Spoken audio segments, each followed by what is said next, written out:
Yeah, man. All right. Get that out of here. Get that out of here. All right. All right, people. What's going on? What's going on? What's going on? What's going? Get that out of here. Where we at over here? Let me remove this. All right. There we go. We in the house. All right. Okay, we're in the building. What's going on, people? Wolfpack is in the house. This isn't cable news. This isn't talking points.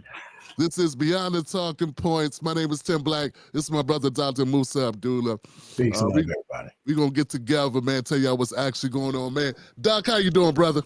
I'm doing okay, brother. I'm here. I just got off the educational treadmill. Came in from my place of employment, working with the children. So I'm here today. I had to rush home to get with my brother, see what's going on. Man, Doc hit me up, man. Well, so guys, so folks, Wolfpack, we kind of came up with this idea like about a month ago. Last time we did a show together, so we're gonna do this some more regularly, right? Yeah. So we're gonna do it every second Thursday, right? And of course, this time it kind of snuck up on me, right? Yeah. I thought we were scheduled for 8. Doc hit me up at 6:48. Like, you ready? Where the link at, brother? I'm like, oh. I try to get straight to it, brother. I try to get on it, man, because I know some stuff. You know how it is, a news cycle. We missed it tonight. It won't even. It'll be irrelevant tomorrow. Man, it could be, man. Yeah. But you know what's dope, man? When our audience, man, they're gonna wait to hear from us, man. They can get it first somewhere else. Yeah, they can. They can. They know if they want the real, they got to come holler at us, man. That's right. That's right. That's right. We're not gonna lie to them. Nah, we ain't That's gonna not lie. our job. That's not our job. I see I got my moderator in the building, man. Ebony's in the building. So Ebony, as long as I got my mod, Ebony in the house, man, I know we're gonna be okay. What's up, Eb? How you doing, sis? Yeah, man. I need my moderator in the house.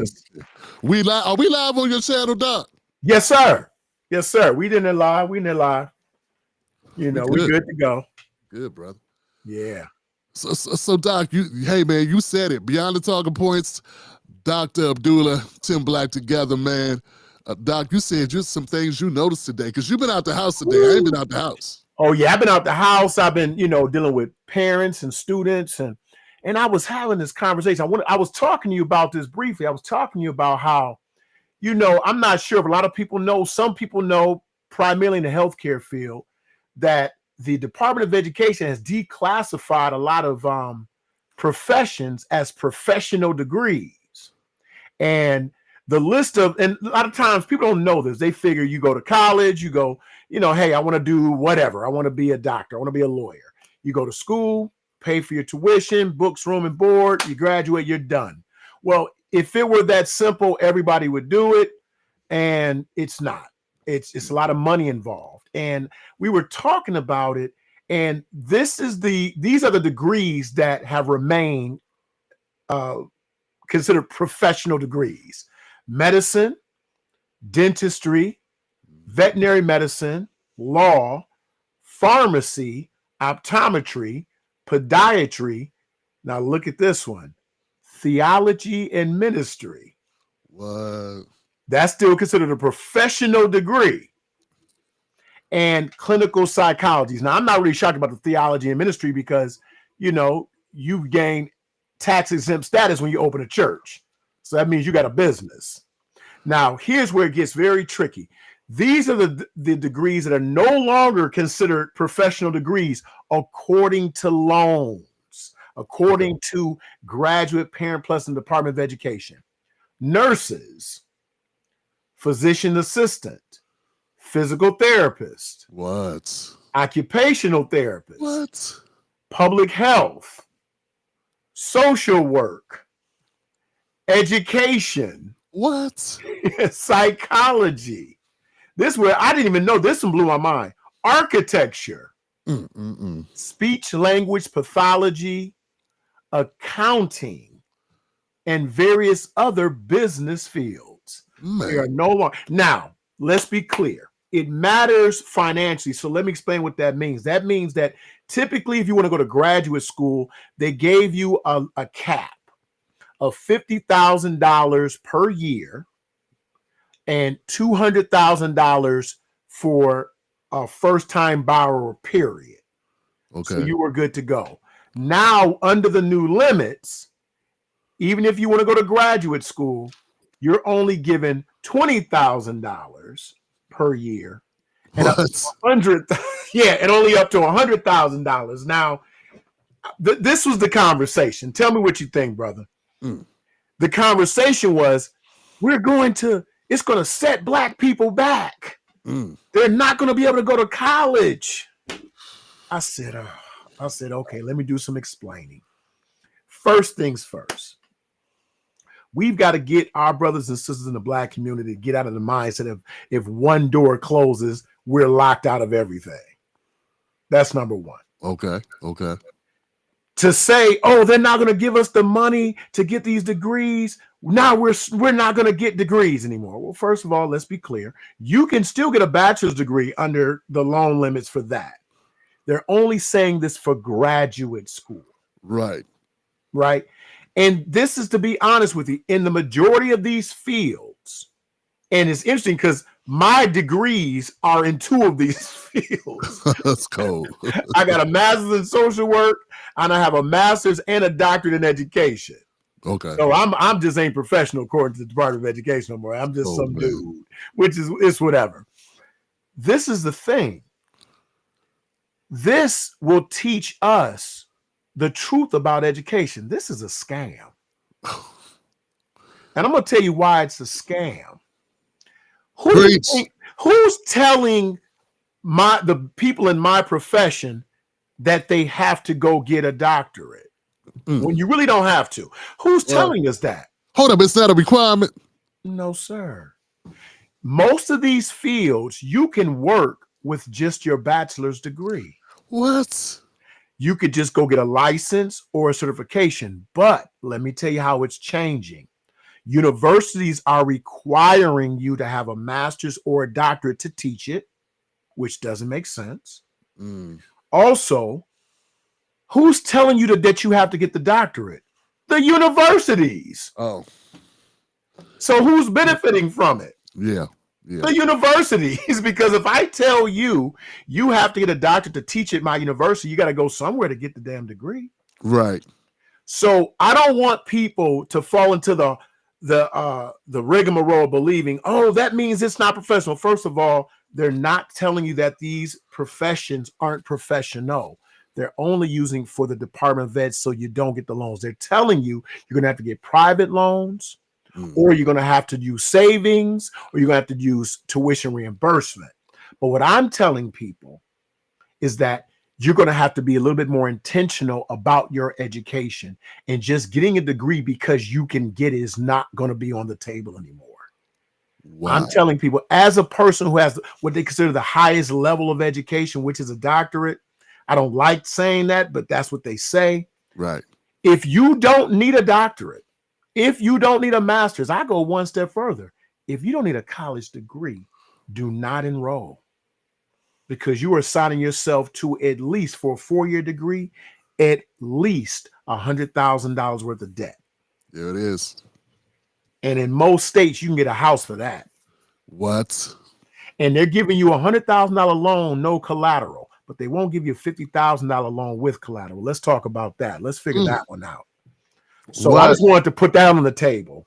And that's for the person I was talking to about this. And I want everybody else to know, don't get in an uproar. Just know, if you're in one of these fields that I listed, nursing, physician assistant, physical therapy, occupational therapy, public health, social work, education, psychology, architecture, speech language pathology, or accounting, just be very intentional and start looking at ways that you can offset any other graduate school studies through your employer or through scholarship. Just something to think about. Something to think about, brother. Something to think about.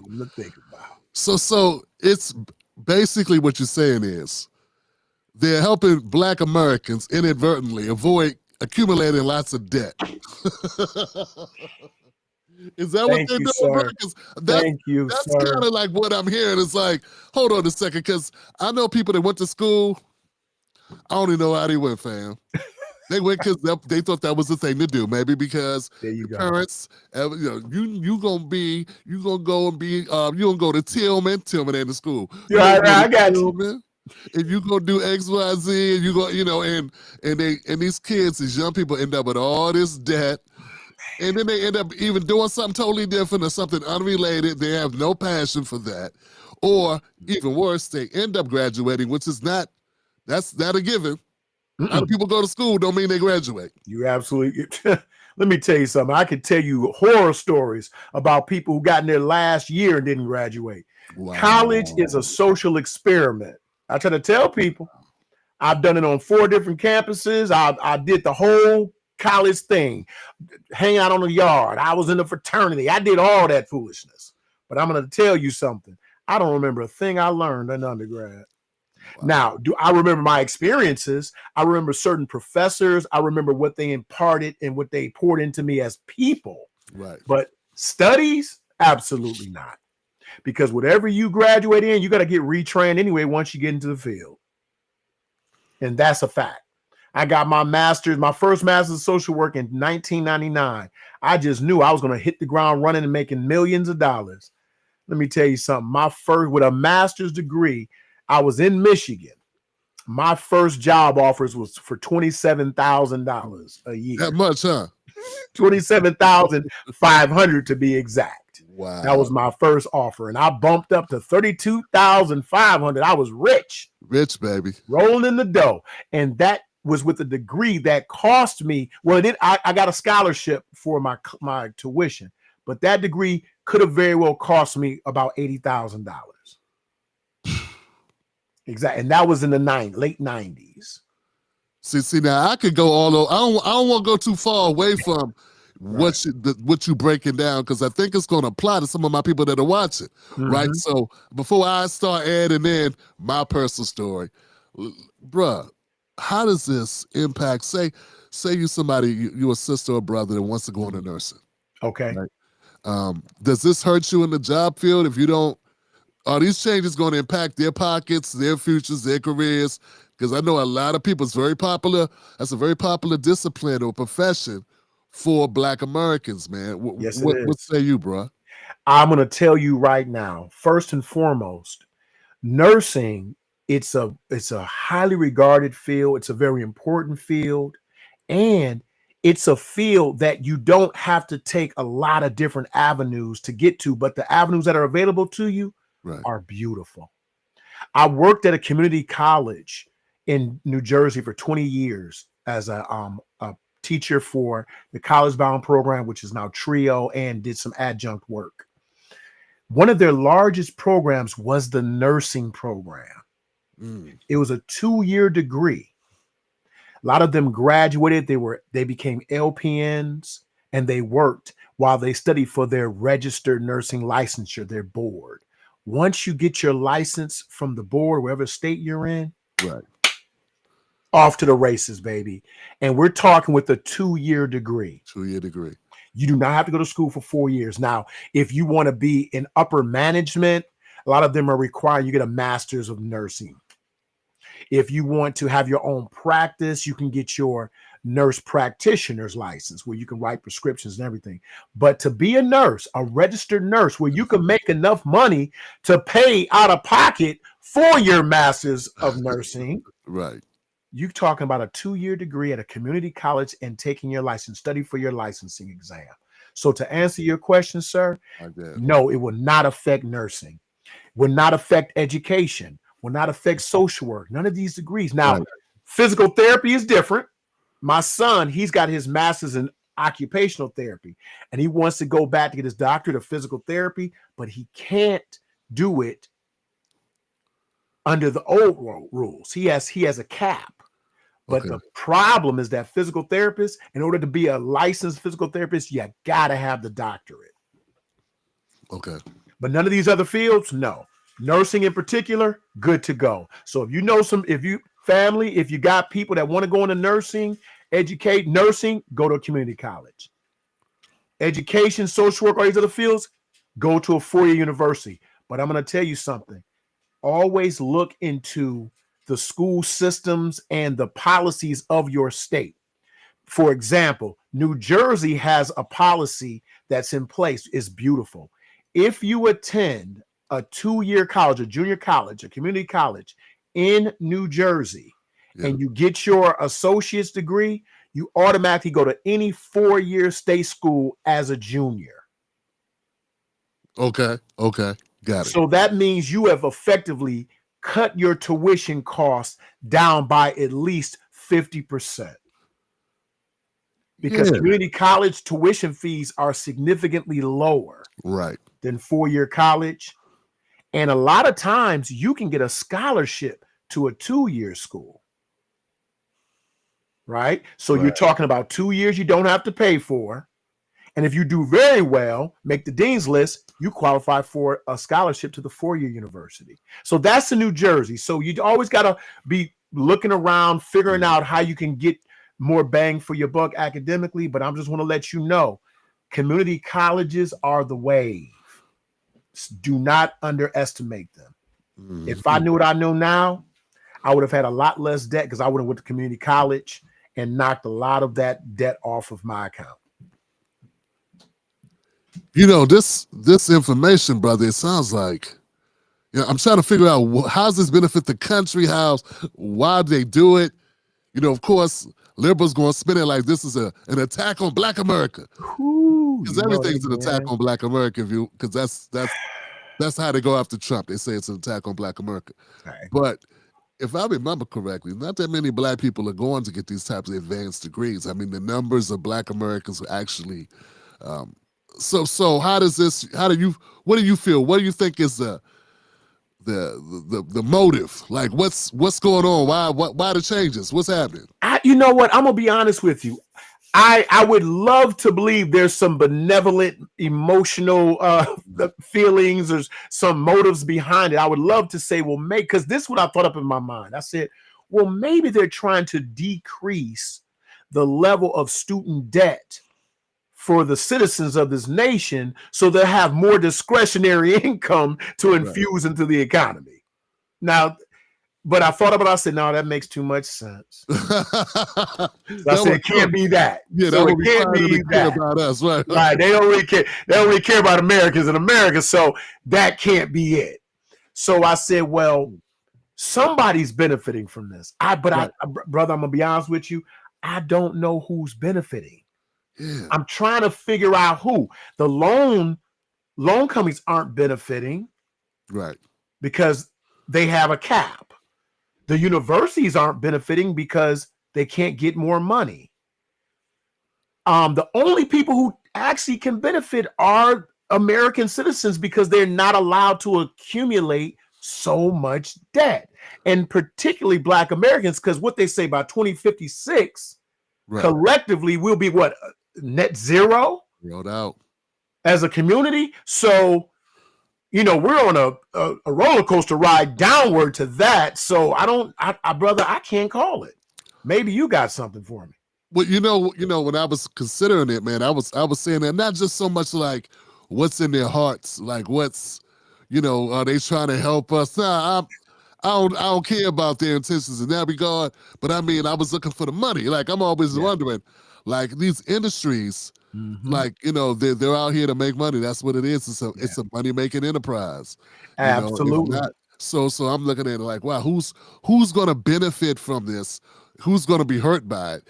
When I look at Trump, I always think his administration, they do things sometimes to be petty. To be honest. There you go. Who pissed them off? You know what I'm saying? Who ticked them off where they're like, you know what? We're going to shut off your money faucet. Yeah, that's what we're going to do to you because we tired of you. Yeah, we sick of your foolishness. Yeah, right, or is it something they want to run on? You know what I'm saying? Maybe this is an aspect of, you just brought up the student debt thing, because Biden was hard on that. He got a lot of mileage out of it. He didn't accomplish a whole lot because half the initiatives he did with the student debt relief, they got rolled back, or they were ruled unconstitutional. Yeah, it was only impacting like 20%. Was it 10 to 20% of people that borrowed, and most people they still have debt, and it was only a percentage. It wasn't like everybody got free school. I mean, this was like the way they were selling it was like, he gonna wipe out student debt, and that's not. Yeah, that was the lie. That was the lie. You know, But see, let me tell you something. not. I know that you were smart enough Mhm. to not get stuck in all this debt. Well, you're talking to somebody who was not smart enough to not get stuck in all this debt. So I'm gonna tell you how it works. A lot of people don't understand that loan forgiveness that they gave. There were a lot of loopholes and a lot of hoops you got to jump through and around and under. One of the things a lot of people don't know is that even to get a public service loan forgiveness package, which meant that you did not have to pay your loan if you worked X amount of years in public service, in urban education, social work, Right. therapy, those fields. You had to pay for 10 years without missing a payment before you were eligible for that loan forgiveness. What? 10 years. So what's that? 12. So you had to make 120 payments with no breaks before you even qualified for that loan forgiveness. But I think there's something that people forget. And one of our issues, brother, is that we have a short memory. Yeah. We forget that Biden was the one who made it so you couldn't put student loans What? into your bankruptcy. Say that. Say that again. So Right. why, other than political theatrics, would he come up with this loan forgiveness program? How about this? Allow us to put it in our bankruptcy. See how that works out for you. See how that works out. These are things I was talking about back when he started running. Mm-hmm. And they were, oh, you a hater, Tim. You just hating, Tim. You like Trump. You MAGA. You MAGA, brother. You MAGA. I'm like, this guy, not only did he make it so you couldn't discharge your debt via bankruptcy, folks. That's right. We're not even going to go into all the crime bills, so we'd be here all day. He out of office now, but it's important to note, these are not talking points that many people wanted to discuss, who are the black bougie, boule, like the elites that were pushing him. You know, there's a lot of reasons to be upset with these policies. So they had the talking points. This is, boy, our title was perfect. Our new program name is perfect, man. So the talking points are, be scared, black people. They're coming for your necks. Here we go again. That's right. They'll put you back in chains. And the reality is, maybe you could avoid some of these traps that are being set with all this damn debt to begin with. And look, Doc, it wasn't that I was so smart to avoid all this debt.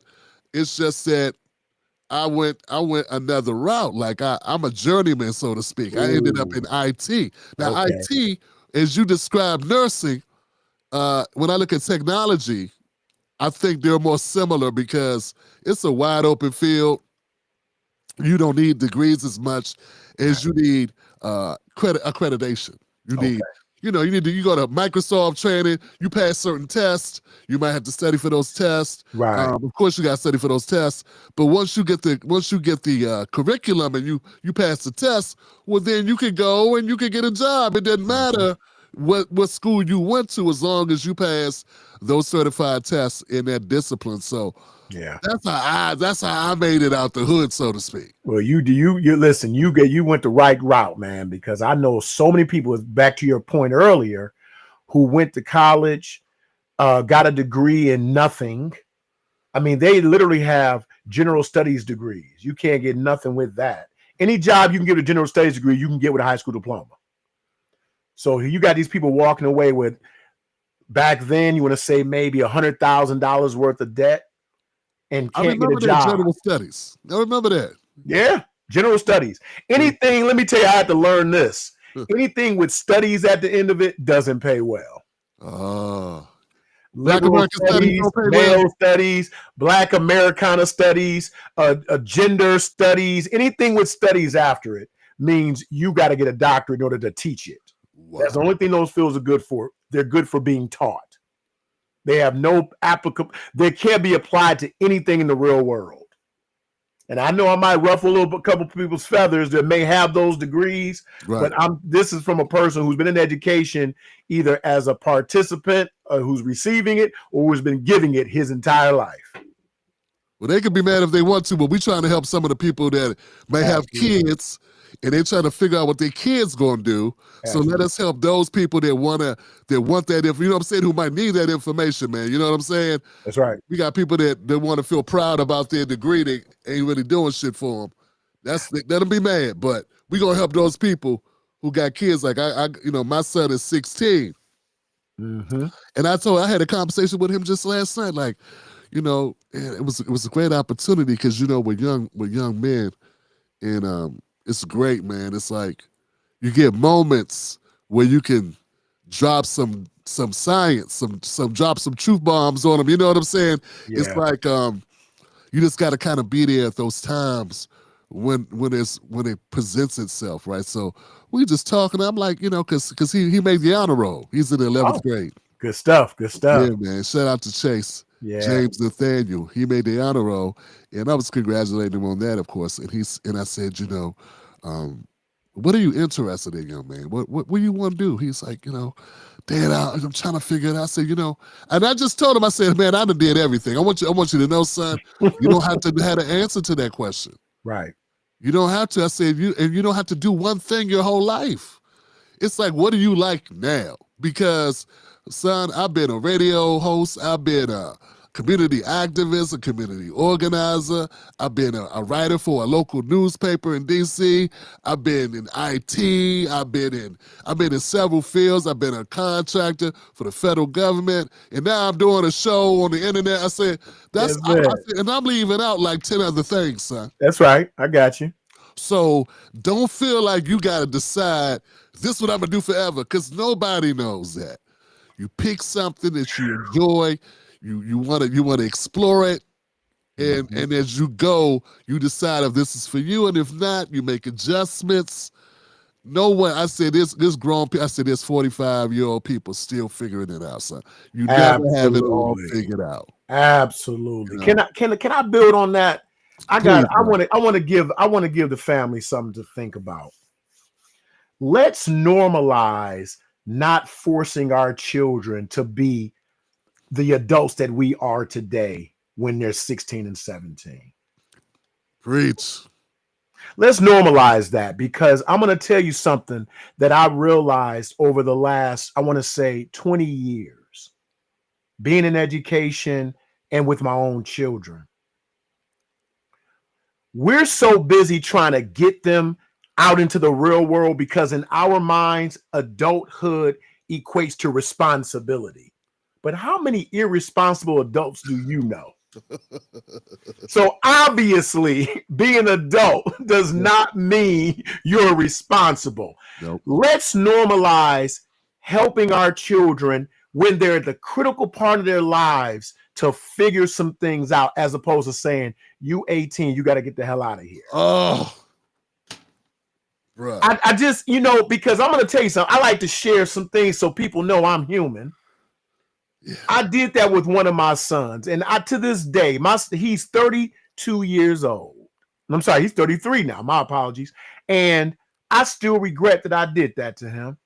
Yeah. I told him, I said, well, you about to turn 18 in a minute, right?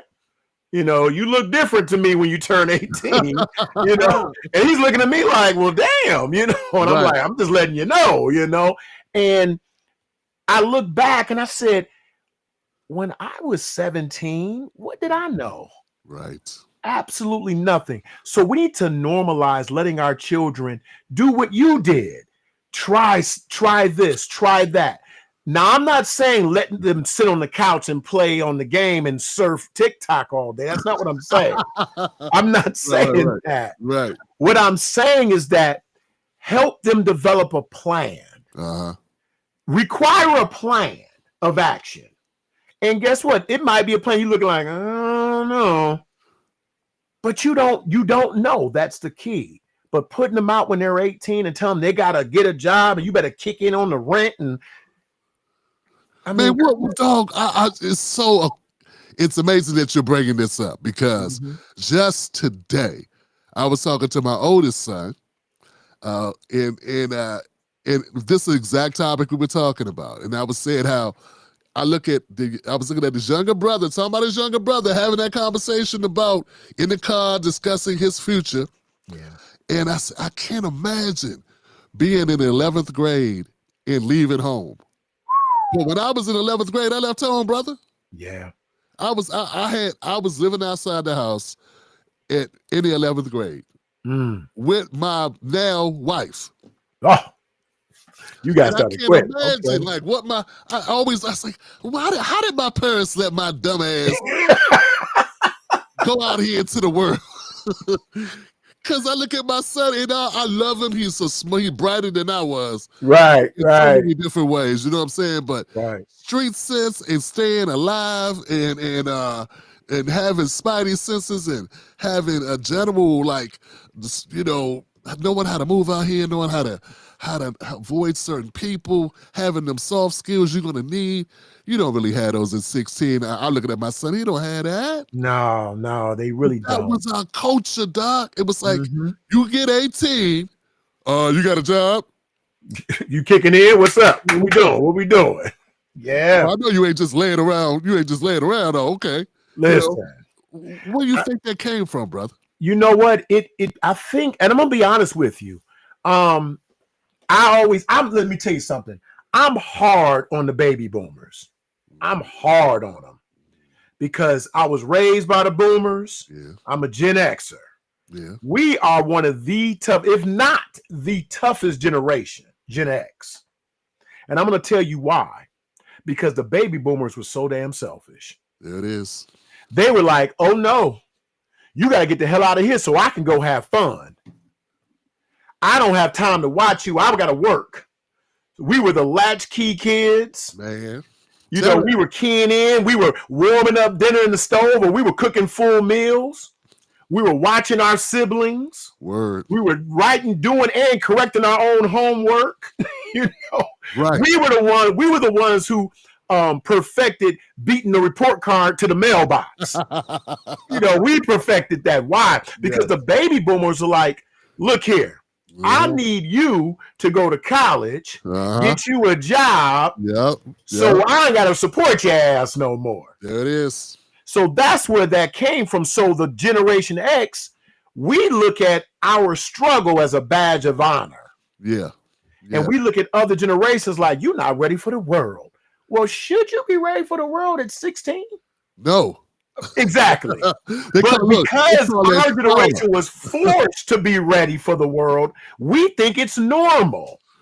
Yeah. But I'm going to tell you something. This is for all the family, and I know everybody out here knows it. They know it. People don't really have this conversation, but we having it today. Right. Just because you did it and everybody around you did it, don't make it right. But it is normal because it's all you know. It's normal to you. And Gen X, we literally did everything wrong, but a lot of us escaped unscathed. So we think that it was right. No, it was just normal for us. And that was one of the things. The baby boomers, I'm hard on them because they were selfish. They put us out. They forced us to be adults at the ages of 14, 15. They were like, you're in your double digits now. You can come home by yourself and cook for yourself and clean and watch. Brother, that's why we got that bad. And we don't understand these generations we have now because they are actual children. Yep. And we don't understand. We're like, you are just so immature. Yeah, he's 13. He's supposed to be immature. What do you expect from him? So yeah, that's what I believe. Man, that's so much on point, man. That's so much. We can spend a whole episode talking about just that. But man, somebody needs to hear this today, Doc. Somebody needs someone cut on this live stream to hear this message because they got a young person in their household right now, and they sending the wrong message. Yeah, and I'm just trying to tell you, don't want to lose a child behind this BS. I've been there, and I've been there, family. Now I'm telling you, it can happen to you. It can happen to anybody. I'm telling you, do whatever you have to do. And let me leave the family with this on this note. Yeah. If you are telling your child that they got to get out, or it's important that they get out, or the message you send is not the one you believe you're sending. You might be attempting to send the message that they need to be self-reliant, that they need to be responsible, and they need to be able to be self-sufficient. And that very well may be what you're trying to convey, but that's not what they hear. What they hear is, I want you out of my house. Yeah. That's all they hear. Yeah. They don't hear the rest. And your intentions may be good. So I need all of the parents who have children that are in high school, maybe even middle school, that are thinking like that. I want you to grasp in your mind the concept of letting them figure it out, but guiding them along the way. Don't say, well, you got to figure it out and walk away. No, stand by them while they figure it out. And that's why I want to leave you with on that note. Okay, my last point I'll make is that realize that today's price is not yesterday's price. And that what children are dealing with today is different than what we were dealing with. It looks the same. I do it all the time. I think about when I was 17, or my kids could tell you how many times they heard me tell them this story. Me and their mom trying to make it work. Yeah. Sleeping in the laundry room, sleeping in the car, didn't want to go back home. And it's, more story, long story short, but at the end of the day, we were able to make it work because the cost of living was cheaper. You just don't realize it. There you go. There were less competition for jobs. You just don't realize it. Yep. Young people are up against it right now. And so don't be locked into a mentality that whatever you were able to do, that they're able to do. Hell, when we were coming up, we still use these, for instance. Every chance we got. It's a different day, fam. Different day. So that's my caveat. I want all the brothers and sisters out there to know. I know you love your kids. That's beyond question. I'm not on that BS where we act like black people don't love their kids. We love our children. Oh, we love our children. By and large, black men spend more time with their children, with their sons and their daughters than white men. So says the CDC. So says the CDC. So it is a smear and a myth that black men do not love their families. So I want that to be out there right now. And sisters, I want you to be aware of that bullshit they're spreading. So we have to recognize, some of us came up hard, realize them streets are even harder than they were before. Even harder. And that's for somebody from the crack era who was on my own. Yes, sir. At 16, 17 years old, okay? Yeah. So I'm going to leave it there, man. And you can't get through this. No. But love, fam. Love and understanding and patience. Oh, man, I'm so much a better parent now than I was 20 years ago. I definitely believe that. That's the way. That's how you close that out. I like that. No talking points with Dr. Abdullah and Tim Black, fam. Right. Can we move on to Jasmine Crockett? Absolutely. I've been itching. I'm waiting. I'm like, you sure? You ready? First of all, we gonna jump right on that, because I have a question for the family. I have a question for anybody who is a supporter of a Jasmine Crockett. I just need to know, because I've been researching it. I've been asking questions. Other than we got to get Trump out of office, other than he's a racist, and okay, we hear all of that. I got you. Can somebody please tell me the policy? What are Jasmine Crockett's policies? And let me say this to you. Being that I'm a member of what they call, I hate this term, the Divine Nine Black Greek letter fraternities. I have a ton of friends and I have family who are members of Jasmine Crockett's sorority. So on social media, they have her picture coming up. And it takes everything in me not to just say, why are you supporting her if you don't know her policy? Wow. Can we please move past the caricature of the sister girl that she's putting out there? Nobody's buying it. Nobody that matters in this political theater we got going on. The Democrats aren't even supporting her anymore. Help me out, brother Tim. I don't know, man. It's you. I can't deny anything. I can't. If I could disagree with anything, I would. All I can say is, you know, I believe that black people suffer from identity politics. I think all people suffer from identity politics. You know, Doc knows, he's been watching my show for a long time. Oh, I yeah. interviewed Andrew Yang. Mm-hmm. I didn't know Asian people wanted to be president until he ran. They was everywhere, fam. Mm-hmm. So it's not just us. So Yeah. I don't want to just be like, black people need to get over. Fam, look how you in New York. I ain't gotta tell you. You in New York, you see how they acted to Ma'am Dottie. The reaction of immigrants. They're not even from, I forget where he's from, but they're not even from where he's from. But just the fact that he an immigrant, they like, yeah, that's our guy. You know, there's so much of that that's in all of us. Yeah. But black people, we do not have, I believe we do not have the room where we can, the luxury. We don't have the luxury to operate like that. We got to get something for our dollar. Absolutely. We got to get something for our vote. We got to get something for our advocacy. We can't afford. Maybe the Asians could afford to support Andrew Yang, and he'd just be talking about robots and talking about. He did have one policy, UBI, but even Andrew Yang had a policy. Yeah, thank you. Thank you. Yeah, universal basic income. He was talking about that, and he had a bunch of crazy ideas, but that's the one that stuck. Mm-hmm. And 20 years, what's it now? 10 years later, we still talk about it. That's right. He didn't invent it, by the way. They've been talking about that since Martin Luther King days, because it was universal basic income and government jobs. Yeah. These are things that have been in a lexicon forever. But yeah, to your point, I'll pass it back to you, Doc. Black Americans have to let go of the need to be represented through others. We need solutions, not symbols.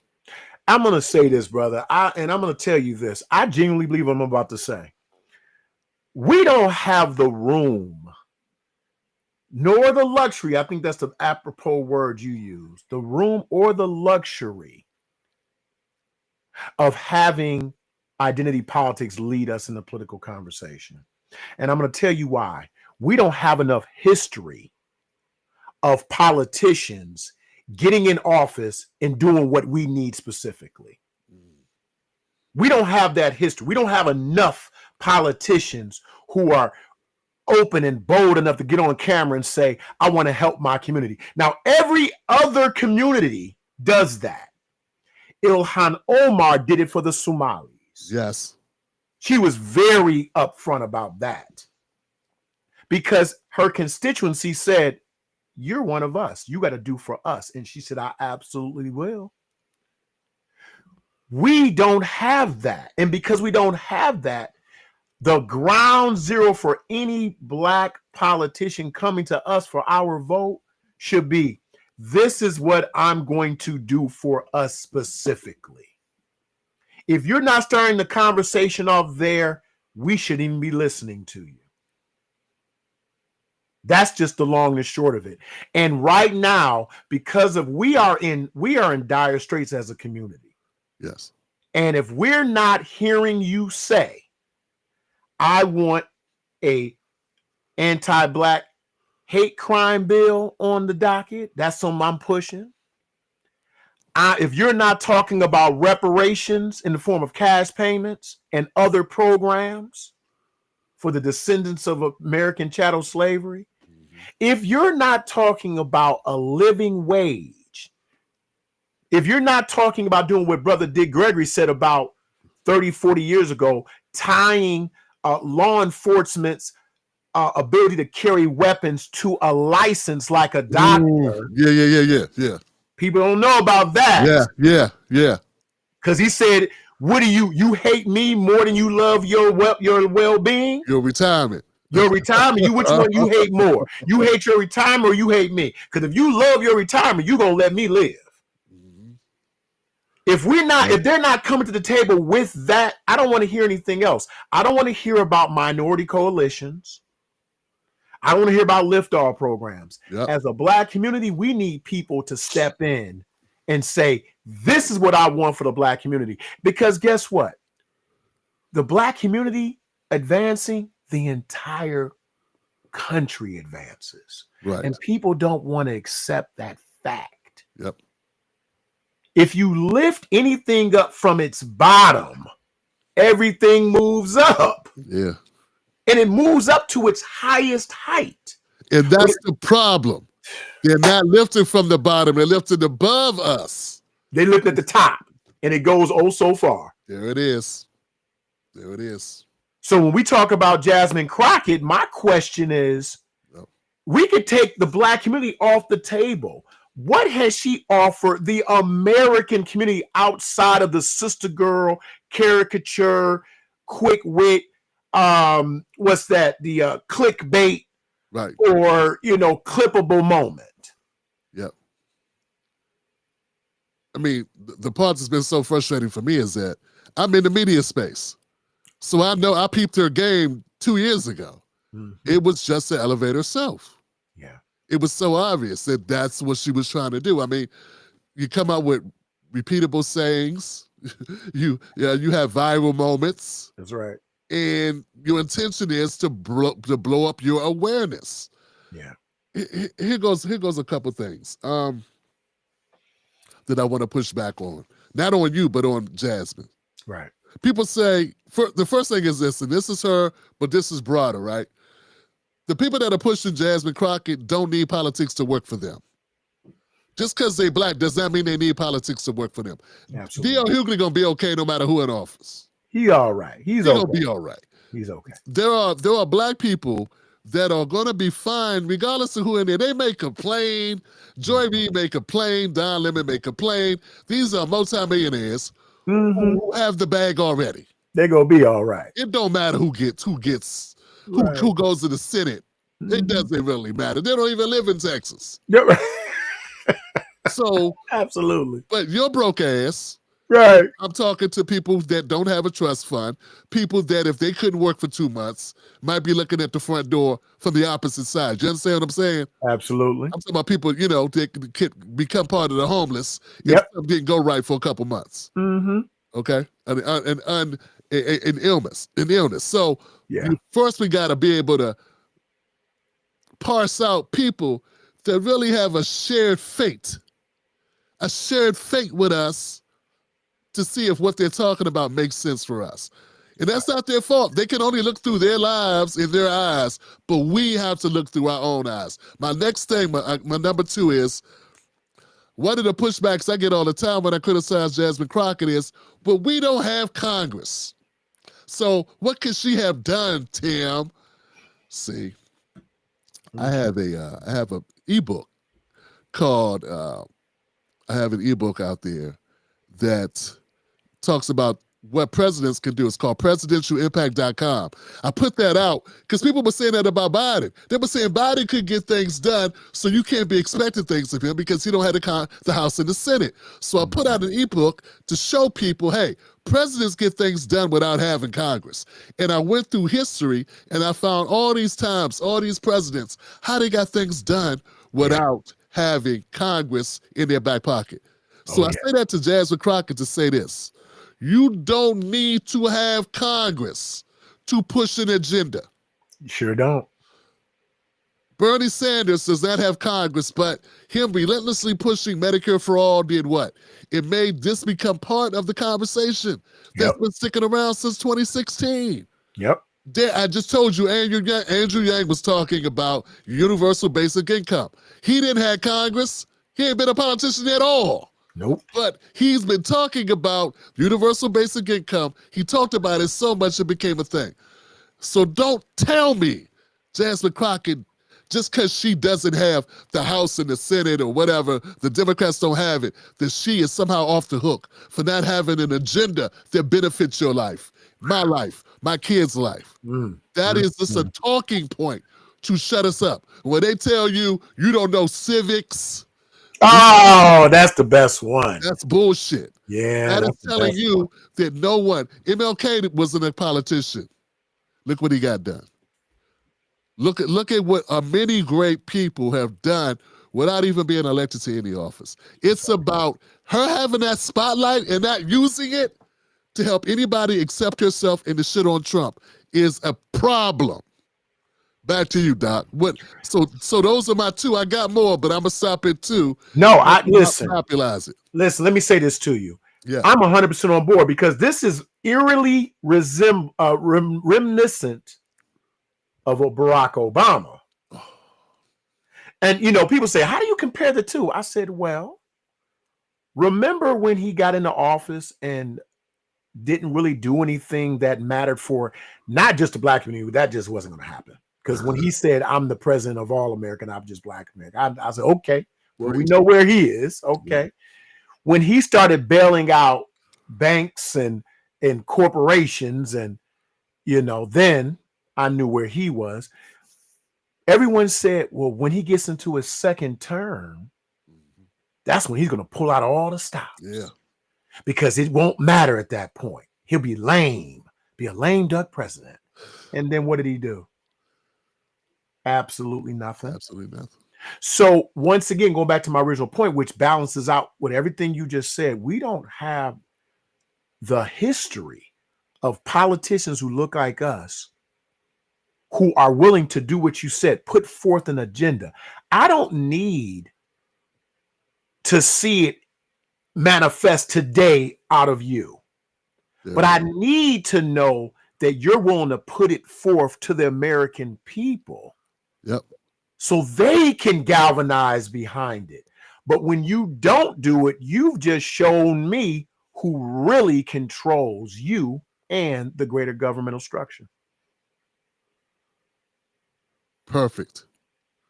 And to put a final point on it, it shows your priorities, how warped your priorities are. Black Americans have an immense power in the country. We are the soul of America. We are the conscience of the country. Mm-hmm. And we are so influential. We're not just, and what to say the country is kind of limiting because for real, we influential all around the globe. Ouch. You go to Japan, you see Japanese kids dressing like somebody, right here in DC or right in New York. That's right. Flatbush. Right.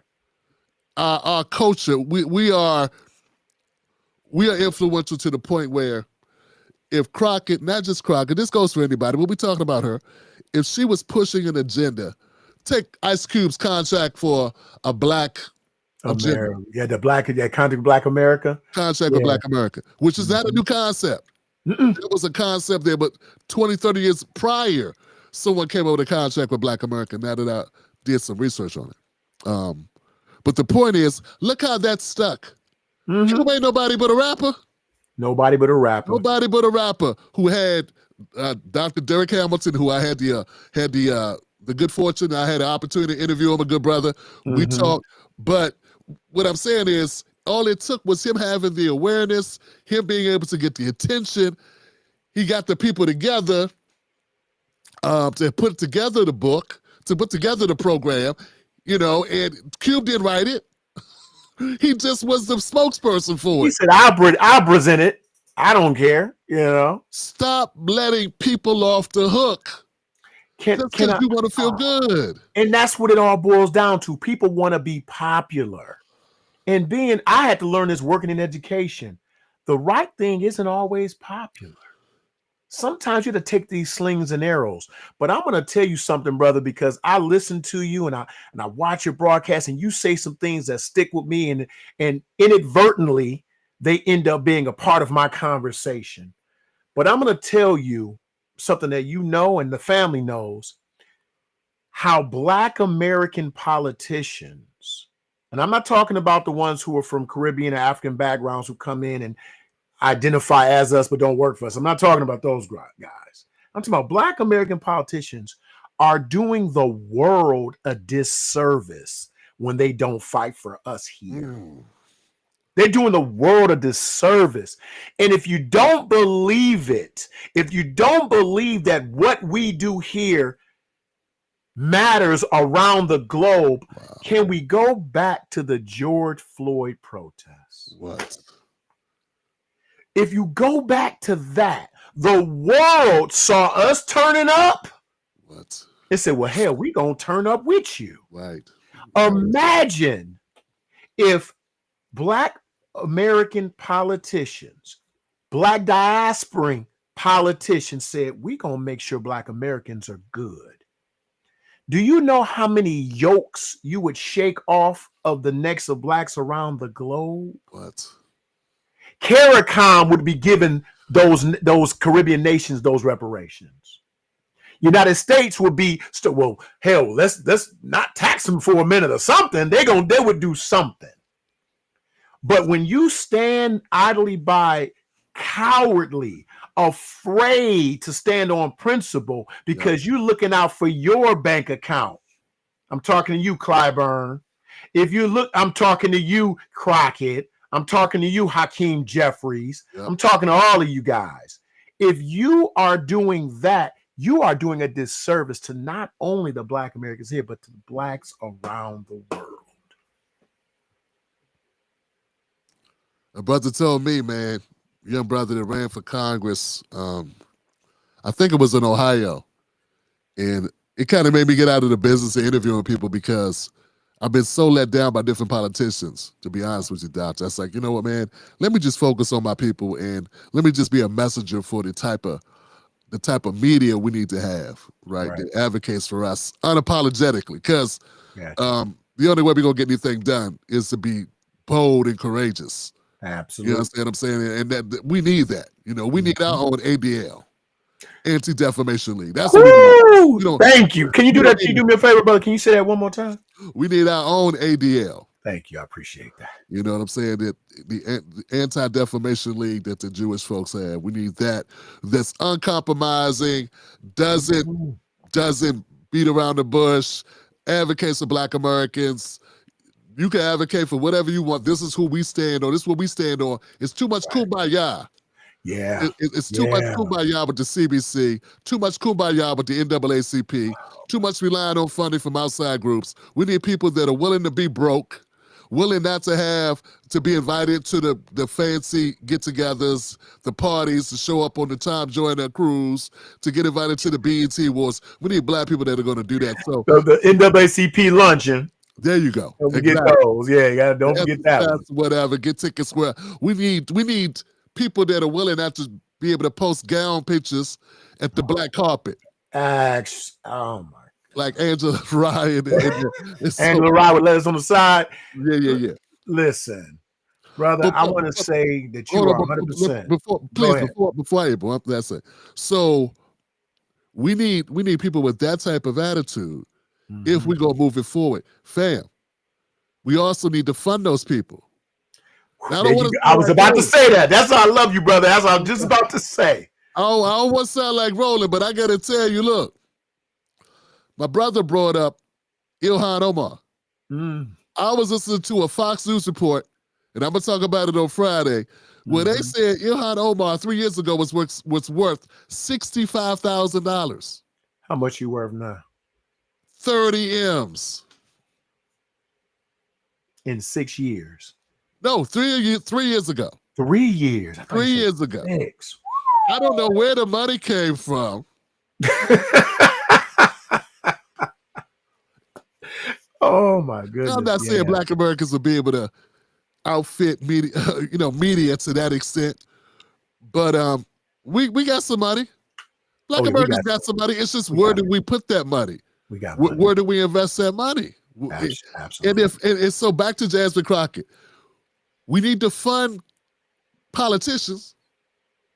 You see how Ilhan is crashing out for her people? Hey, listen, won't accept responsibility for nothing. We caught their hand in the cookie jar so many times. She's still saying, "No, we're victims." We need that too. No.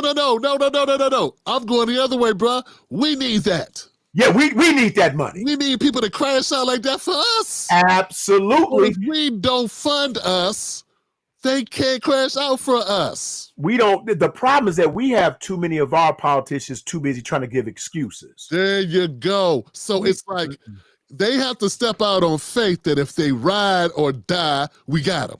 We gonna take care of them. They got to step out first because nobody wants to throw their money away. Yeah. Nobody wants to throw their support away, so I understand it. So this is where Jasmine Crockett fucks herself. And Every all time. those who don't stand on business. But people don't believe in you, not really, not enough. They want you to win because you look like them, but they don't believe in her enough to send a whole bunch of money. Ain't nobody send a whole bunch of money to Jasmine Crockett. I Absolutely don't not. believe it's happening. Absolutely not. And I'm gonna tell you something, brother. And this is I'm sending this right to Jasmine Crockett. Sister Crockett, if you were willing to have an agenda that would specifically help your community, you would be amazed at the support, the level of support you get. There is an entire movement that you may not even be aware of. Yep. That is sitting here waiting for a person who has commanded the limelight, who has notoriety, who has a level of appeal. I gotta give you your credit. You have a level of appeal. You'll be amazed how many people would give you their last. But I'm not sure. Maybe you just want the big PAC dollars. I'm not sure. Yeah. But I'm telling you, your community would not only benefit, they would support you. That's where we are today. We are much more politically savvy than we were before. The civil rights generation, they're almost all gone. Yeah. You know, we're the OGs now, Generation X. Yeah. True. We're the OGs now. I don't know. Where did the time go, my brother? I don't know. How did this happen? Listen, Generation X, we about show and prove. Show me something. Show and prove, man. I don't want to hear all that. Well, we need somebody at the table. Well, damn it, if I'm not eating what I want, why the hell I want to be at the table? Those days are over, Sister Crockett. We need you to do better because what you're doing is a farce. It's a tragedy. And I know, brother, let me tell you, Brother Tim gonna stay on your neck. Yeah. So you might as well do right. You might as well do right because I ain't gonna. I don't have nothing to lose. I don't have nothing to lose. I'm like Leon Spinks. I ain't got no TFIS. I ain't got no driver's license. What can you do to me? With your pride. Actually, but check this out. Now, here's the thing, though. If you do right, I do right. There you go. You do right, I do right. If you fight for us, I fight for you. Yeah. But if you don't fight for me, I don't fight for you. Just the fact that you are a black woman ain't enough for me. I got a black woman at home. There you go. I raised black women. I got black girls. I don't need my black girls imitating somebody who's a farce. Quid pro quo, baby. Quid pro quo. You're taking them Soros dollars. You took that money from Sam Bankman-Fried. I know your whole story. Just like I knew Kamala's. I do this. I get up every day and do this. You can take them. What she has is a bunch of influencers who are so happy, thirsty to make a few dollars making videos on TikTok and X and Facebook. That's it. I don't care about none of that. No, he's not about clout over here. Nah, not about clout over here. No. Not at all. Sister, I don't need nothing for you. I've invited her on my show 10 times and don't get no responses. At least Stephen A. Smith people respond. Yeah. They turn me down, but they respond. She don't even respond. They gave you a no at least, right? Yeah, Crockett's not coming on this show. She's not coming. She's not talking to you, Tim. No, she ain't coming because I'm going to ask her questions. I'm going to do like Piers Morgan. I'm going to ask her a question. I'm going to run the tape and shut up and watch her drown in her own bullshit. She going to have a coming to Christ moment with me. You had to explain why you keep comparing undocumented immigrants to slavery. I need you to explain that. I need you to break it down for me like I'm a 4-year-old. Why I got to keep hearing about people that came over last month or 2 years ago have anything to do with slave patrols or about people who died in the fields, not getting money, not getting paid. People that came here to make more money are somehow related to people that work for free for generation upon generation upon generation. So until we had that conversation, that's a whole nother thing. Yeah, but as far as Black Americans in their support, they love to support you. What a wasted opportunity. Wasted. You know, it's actually shameful. Yeah. It really is shameful that with all that ability, all that star potential, I think what happens though, Doc, I think they just come up, they just drive up with a Brinks truck of money and be like, look, you can get with this or you can get with that. You know, brother, I'm going to say this. I genuinely believe, and I would love to this. Sometimes you just want to be in the rooms to hear things. It's not a coincidence that every single politician follows the same playbook when it comes to our community. It's not a coincidence. They were advised to do it a certain way. And to your point about the Brinks truck, I'm firmly convinced that they are told, listen here, you can go out there and try to Huey P. Newton it up if you'd like. You could go ahead and Malcolm it up if you'd like. But I guarantee you, you're going to have about a year's worth of political capital. Or you can go ahead, follow this script, make a boatload of money. And when you leave, if you feel like doing something, you have the financial capital and you'll have the social capital to do something, but it'll be up to you. But according to us, we got an agenda we got to fulfill. So what do you choose? Which one you want to do? How many of them are going to say, yeah, I just go ahead and take that 1 year of political capital? As opposed to that, what you say, Ilhan Omar got? Yeah. 30 M's. 30 M's, baby. I mean, even if you're rich, it's hard to turn down minimum $10 to $15 million. You know, I'm telling you, this is guaranteed money. But see, you know what? I got a problem with that, Doc. And let me explain, man. When we start looking at it that way, we make it so the only people that can sacrifice are broke people. The only people that actually can be revolutionary are poor people. Because we say anybody else, well, they can't do that, Tim. They go, Tim, you got to understand how contracts work. You got to understand, you know, how it works in the professional arena. I've been in the professional arena. I understand. Okay. I get it how it works. Yeah. What I'm telling you is we cannot clear the deck for the wealthy, the rich, the famous, and leave all the heavy lifting to the field niggas. I got you. You know what I'm saying? Oh, they will. Of course we could do it. Of course, no. We all black. We all have black families. Jasmine Crockett got cousins, nephews. I mean, that's why I do it. I'm not hard on immigration because of me. That's right. Can't nobody cross over the border tomorrow and come do this. They don't even speak English.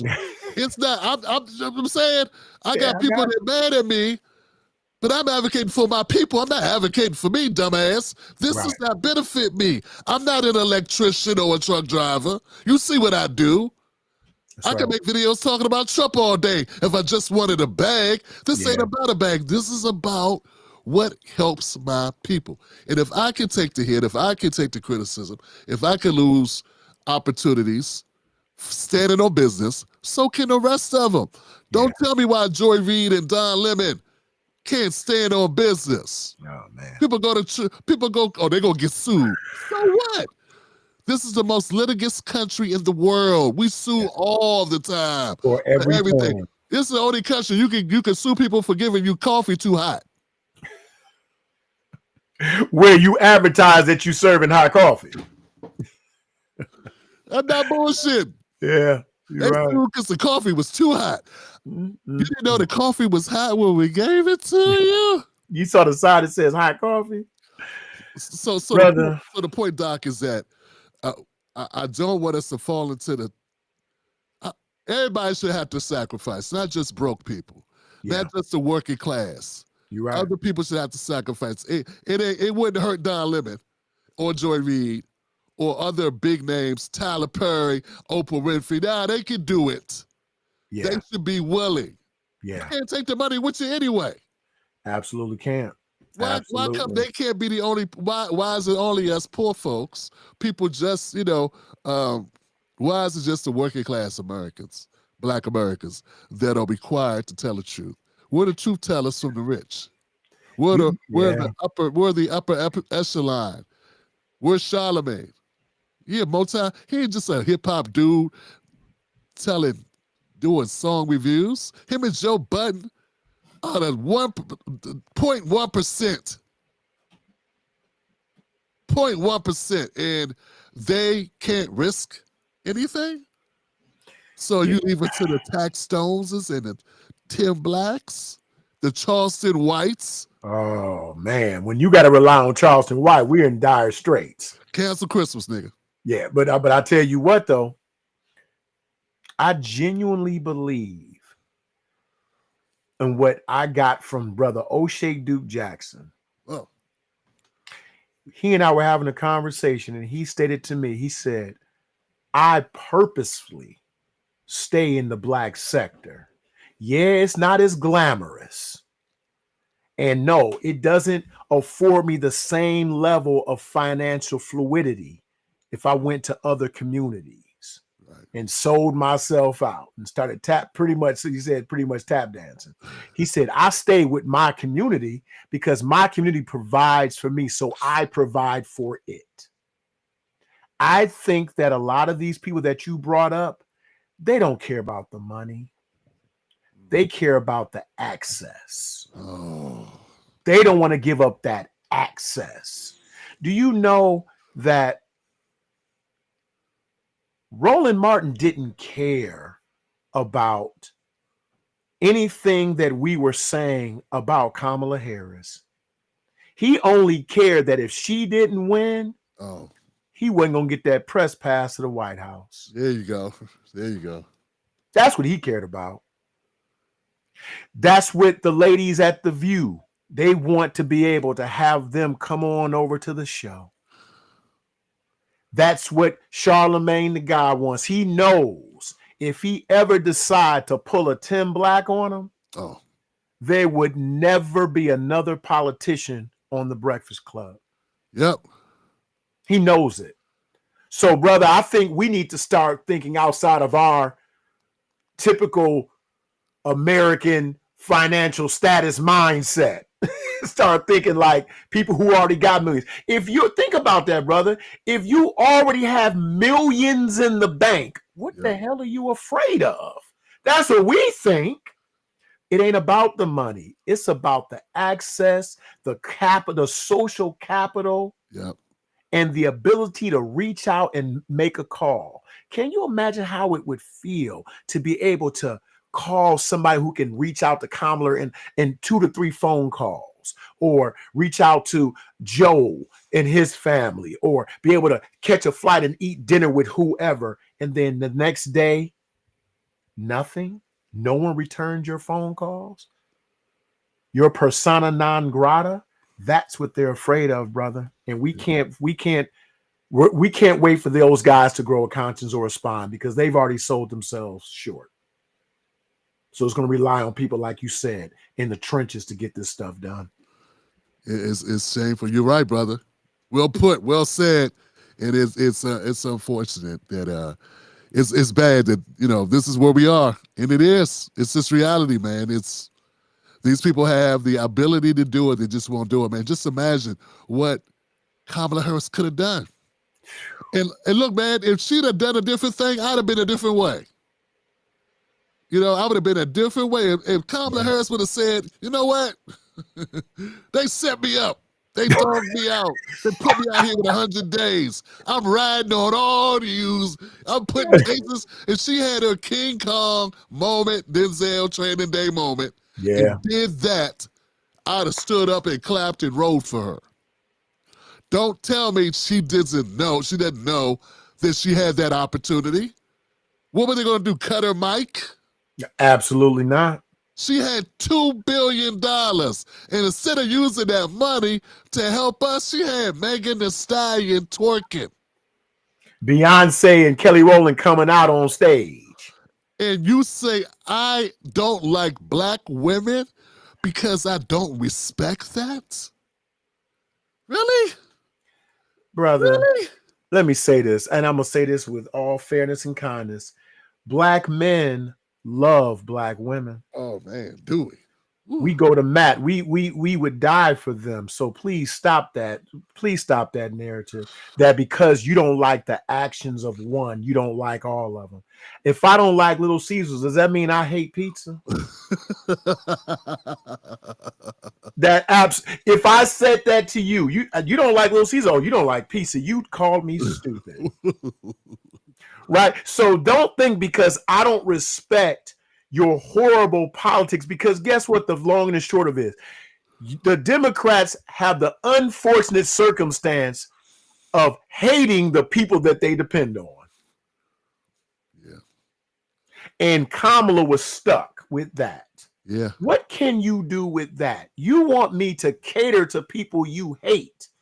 You want me to tell them how much we need them, but we ain't gonna give them nothing. Right. How there was, if she had 300 days to run with that, she wouldn't have won. I don't care what anyone says. I was telling people, I said, you know, she's gonna lose, right? Right. She's gonna lose. No, she's not. She's got to sit and if brothers would just vote, we voted for her second in numbers after black women. Yep. And she still didn't win. Nope. So, brother, I think that what we are doing is the work that needs to be done, which is having a conversation about things that are necessary. Yep. Not only in our community, but once again, what benefits us actually benefits the country, thereby benefiting the world. So we are doing the world's work right now. Doing the Lord's work. Allah's work. Brother. Yeah, man. I think what we're doing is necessary. Yes, sir. And maybe we will inspire other people to have conversations like this. Yeah. You know what I'm saying? And I'm damn glad we came together to do it, man. Yes, sir. You want to maybe we can set a precedent where we end every broadcast, answering at least one question in the chat or one. Oh, I like that. You know what I'm saying? And I like that. I don't know if you can see the chat, man, but anybody, anything that you see, it could be somebody. How about somebody from the All Things Education Official Challenge, man, channel, fam? How about that? I know we got some people over there watching. Listen, I'm gonna tell you something, family. Tim Black listeners, I know y'all. I knew you were smart because I'm always in the comment sections with you. But I'm hearing, look, they're talking about Omar Ilhan got a winery worth $5 million. You gonna have me up tonight doing research, man. You're killing me over here. I'm telling you. Yeah. They said she got $30 million. She worth $30 million. Man. She got remarried. She been married 3 or 4 times, fam. Yes. The last time she married a white dude, she was worth $65,000, and that was 3 years ago. Now she is worth $30 million. I don't know what kind of speaking engagement she been doing. I need to get up on that, though. I don't know what she been doing. She's doing something, fam. Listen, if you getting that much money from speaking engagement, I'll just shuffle your papers for you. How about that? Can I show up and shuffle your papers for you? You get about 100,000 or something? I'll clean your microphones for you. Yo. And I like the idea about the question, man, because listen, Tim Black, the Wolfpack, man, they do their research too. The Wolfpack does their research, so they'll probably hit us with something that's going to stump us. I already know that. Man. But I like that idea. I love it. Yeah, man. And we'll let people know what we'll do is maybe not now because it's kind of got a lag in it, but we'll open up. Do you want to give up your email, man? Absolutely. Where people can send us those questions, and then we can choose a couple of them. You know what I'm saying? Oh, yeah. And build on it that way. What's your email address that you don't mind people having? I don't know. It's a long one. It's drabdullah@allthingseducationofficial.com. That's a lot. It's a mouthful. drabdullah, ABDULLAH at allthingseducationofficial.com. Throw me a question. And Wolfpack, I know you guys are smarter than me, so often I would appreciate if you threw me some content ideas. I always speak from an educational perspective, Foundational Black American Man's educational perspective, but I'm working with my brother Tim. He's training me up to move in different directions. So Whatever you got, let me know. And also, look. Don't lie on me, bruh. I done made so many mistakes. Look, bro. That's all. I learned all these ways of what not to do. Okay, all right. Maybe that's what you need. You look at what I do and look at 80% of it and be like, okay, don't do that. Do that, but don't do it. That 20% is it. That's the show. That's the joint. The 20%. I done been everywhere, bro. I done did everything, bro. Yes, sir. Bro. But it's all good, man. Nothing but love, fam. I put the email address in here, but I also put it in the description if you do the same, man. Look, guys, anybody watching this on the Tim Black Wolfpack, go to Dr. Abdullah, All Things Education Official. Subscribe to his channel, fam, and turn on all notifications. And know that we're gonna do this. We're gonna do this on a regular. This is a monthly episode we're gonna continue to do. Yeah. I appreciate everybody in the Wolf Pack, for I am a part of the Wolf Pack. That's it. So thank you so very, very much for having me. And if you do enjoy my presentation, I appreciate you. If you don't, let me know what I need to do to get it better. But it's always gonna be the truth. That's it. All right. That's it, man. It's been Dr. Abdullah. I'm Tim Black, and you've been watching This Is Beyond the Talking Points. Thank you. All right, y'all. All right, Doc. I see you soon, fam. All right, brother. I appreciate you. I guess I end with music. I don't know, fam. I haven't even decided how to do this. Let's go. Let's try this.